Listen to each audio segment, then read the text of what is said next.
Welcome to the Rail History Network. The mountains of Afghanistan stretched endlessly under the golden sun, their jagged peaks whispering secrets of centuries past. The wind carried stories of war, resilience, and betrayal. Stories that no one voice could capture, yet demanded to be heard. "Father, will the Russians leave our village?" a young boy asks, his eyes wide as he clutched a worn wooden toy rifle. His father, crouching by the mud walls of their home, shook his head slowly. "I do not know, my son, but we must be ready. These mountains protect us, but only if we remember who we are." In 1979, the roar of Soviet tanks shattered the calm of the Panjshir Valley. Villagers ran, carrying what little they could, while the sky was filled with the thunder of foreign artillery. "To the hills. To hills," a Mujahideen commander shouted, his voice echoing off the cliffs. Men armed with rifles, not tanks, vanished into the jagged terrain, emerging again only to strike with deadly precision. Meanwhile, far across the ocean, strategists in Washington pored over maps. Funds were allocated, weapons shipped, alliances brokered. The Mujahideen became instruments of a distant game, their victories celebrated abroad, their losses barely noticed. "We fight for freedom, yes.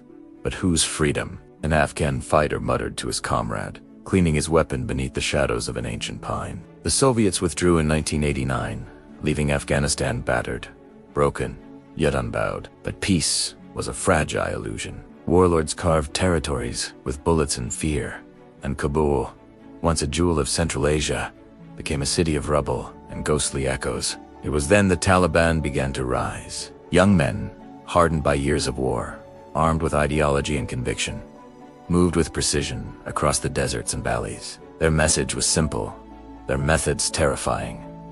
Order through fear, obedience through force. "We bring law where there is chaos," a Taliban commander proclaimed, his silhouette cutting across the setting sun. The Afghan army, trained and equipped by foreign powers, faced their advance. Deceptions orchestrated by foreign allies led them into traps. Valleys that once sheltered fighters became death. Retreats were messy.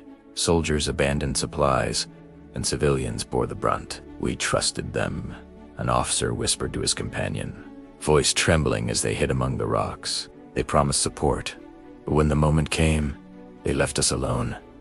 Years passed, and the cycle repeated. Each foreign power brought hope and despair in equal measure. America, the Taliban, neighboring countries all left their mark on a nation that had long learned how to endure the impossible. By 2001, after the horrors of 9/11, the United States returned with overwhelming force.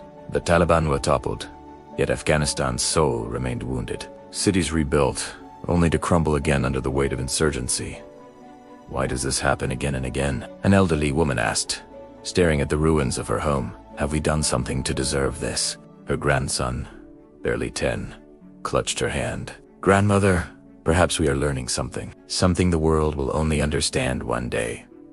Through it all, children still laughed among the ruins. Men still prayed on mountaintops, and women whispered songs of hope beneath closed doors. The mountains, silent witnesses, continued to stand, guarding secrets of betrayal, courage, and resilience. The Taliban, relentless and strategic, mounted frontal attacks, seizing towns and military outposts with chilling efficiency. Army units trained over years were drawn into open fields, guided by false intelligence and miscommunication. Helicopters hovered over empty valleys, soldiers retreated under fire, and the nation watched as forces once promised protection vanished into the mountain. "Hold the line," shouted a commander, sweat streaking his dust-covered face.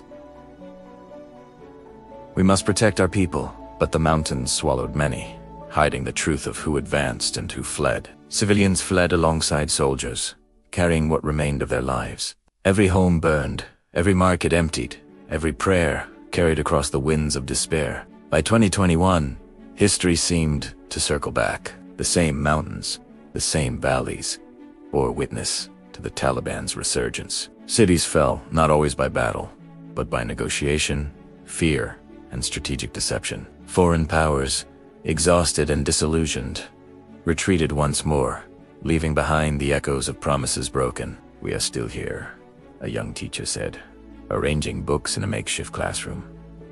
"We will tell our story. We will survive." Afghanistan was a land of paradox. Destruction and hope, betrayal and loyalty, despair and courage. Each story, each dialogue, each whispered memory formed a tapestry of endurance that no war could erase. The mountains continued to stand, silent guardians of a nation whose history was written not only in blood and fire, but in the hearts of those who refused to surrender.